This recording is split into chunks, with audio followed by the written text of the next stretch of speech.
dalawa, the Senate and the House of Representatives, wala ding nasusunod doon except si Zaldico at si Martin Romualdez. At ang example ko niyan ay yung attached na list, no, sa classrooms ng Department of Education, na kahit pa man tinanong ng mga senador, nandun pa rin siya sa final draft, and nandun pa rin siya sa General Appropriations Act. At ang isa pa doon na example ko sa inyo, na sila din naman ang nasusunod doon, yung kaguluhan nila at sagutan nila sa AKAP. Wala yung AKAP, di ba?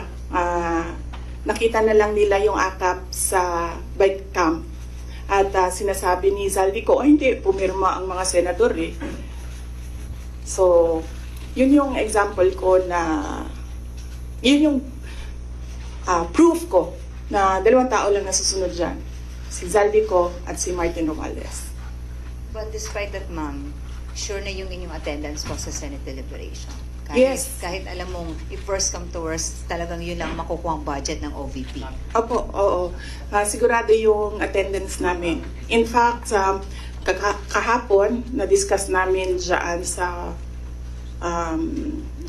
chief staff na opisina kung ano yung date para ma-block namin yung date ng plenary ng Senate. But apparently, wala pa daw mga schedule, so nag-aantay kami. Alright. Ma'am, last po, yung show cause order po na pinalabas po ng Committee ng Good Government sa ilang mga OVP officials po. Opo, nabanggit kanina noong nagmo-monitor ng hearing na meron ng show cause order yung ibang mga personnel ng Office of the Vice President. Submit lang namin sa aming legal dito sa OVP, meron naman kaming legal division, and then we will ask our lead lawyer to come up with a legal opinion. Next, there's a follow-up question from Bea regarding the OVP budget. Hi ma'am, good afternoon po. Bea Beniza from Bomba Radio po. May I ask po ma'am, given the budget nga po na 700 million, napatak po tayo sa mga ganong digits, sa paglilibot nyo din po kasi sa mga lalawigan, ano po yung mga urgent matters or urgent concerns na napapansin nyo na kailangan talaga ng mga sambayan ng Pilipino, and paano nyo po ito mafulfill given that budget po? Ang Office of the Vice President naman kasi, it's complementary yung mga projects namin sa iba't ibang departments ng gobyerno. Meron kaming tally dito sa Office of the Vice President kung gaano kadami yung mga nag-a-access ng projects at ano yung mga projects na ina-access nila. Ang number one talaga dyan is medical and burial. Makikita niyo yan sa lahat ng mga bill sa hospital, laging kulang yung pambayad ng mga relatives ng pasyente. Yan ang number one. And then number two is financial assistance, yung mga hingi nila na augmentation sa kanilang pang-araw-araw. Minsan panggastos, minsan pangbayad sa kuryente, minsan pangbayad sa upa ng bahay, minsan naman humihingi sila kasi nagkukulang na yung pangbayad para sa paaralan, eskwelahan ng mga bata. So iba-iba yung rason nila, pero the same yung request nila, financial assistance. And ang sunod niyan is yung request, hindi lang ng mga taong bayan, but ng mga local government units or even mga barangay officials. Kapag merong disaster, humihingi sila ng tulong para sa pagkain, food and non-food supplies ng mga biktima ng calamity. So yun yung top 3 na lagi naming ma-encounter na hinihingi sa Office of the Vice President.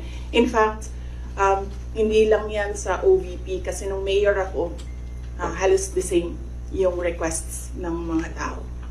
So for the final question ko po ma'am, punta naman po tayo sa Office of the Vice President po na personals po. So dun po sa budget na po na yun, paano po kaya, hindi po ba mabibitin yung mga personals niyo po pagdating po sa kanilang mga sahod or mga income po nila? Hindi naman po ba sila mabibitin given that budget po, or may mga benefits pa po rin silang matatanggap with that budget? Yun po. Yes, oo. Kasi ang unang-unang ginagawa ng budget is pinupondohan niya yung obligations ng gobyerno. Kapag permanent employee ka, obligation ng gobyerno lahat ng bayad sa iyo, hindi lang yung sahod at iba, kasali na yung iba pang benefits. So yan, hindi yan siya pwede tanggalin ng paggawa ng GAA, ng General Appropriations Act. So on that point, kung mawawalan ba sila ng sweldo at benepisyo, hindi. Kasi obligation yan ng government sa employees ng government. It's not the same for those na contracts or hindi sila employees ng government. Hindi guaranteed yung budget para sa kanila. Thank you very much po, ma'am. Okay. Next question. Boms, magsimbol, Rappler.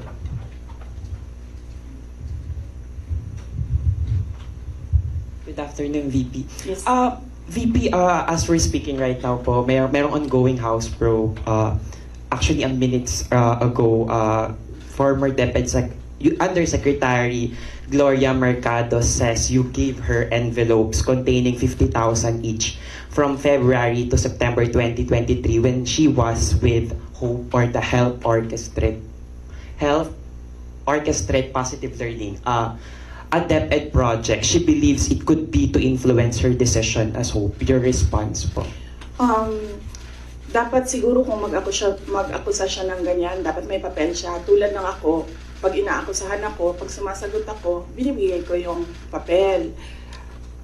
Gloria Mercado is a disgruntled former employee of the Department of Education. She was let go because of loss of trust and confidence sa Office of the Secretary. Una niyang ginawa, well, hindi ko alam kung anong nauna, pero naka-strike 2 siya sa akin. Ang una niyang ginawa, nag-solicit siya ng 16 million pesos sa isang kumpanya on paper using my name without any authorization from the Department of Education. Bibigay ni JC sa inyo mamaya yung papel. Kalagay doon. Pangalawa, noong nag-school visit ako sa Cebu, merong lumapit sa akin na teacher. Sabi niya sa akin, Inday Sara, masakit sa loob namin na mga teachers kami na nasa field. Tapos merong humahawak ng teacher items na wala dito sa aming probinsya o wala dito sa aming region. So, pinakwento ko siya. Iyon naman yung purpose ng aking mga school visits, diba, sa iba't ibang lugar naman sa. Sabi ko, one-on-one tayo, kwento mo lahat sa akin. And then it turned out, ang HR mismo ng Department of Education, our Undersecretary, took a teacher item from Region 7, nilagay niya sa central office for a non-teaching task. Ginawa niyang executive assistant niya. Ang apelido nun, Villar. Meron niyang paper trail. So, nung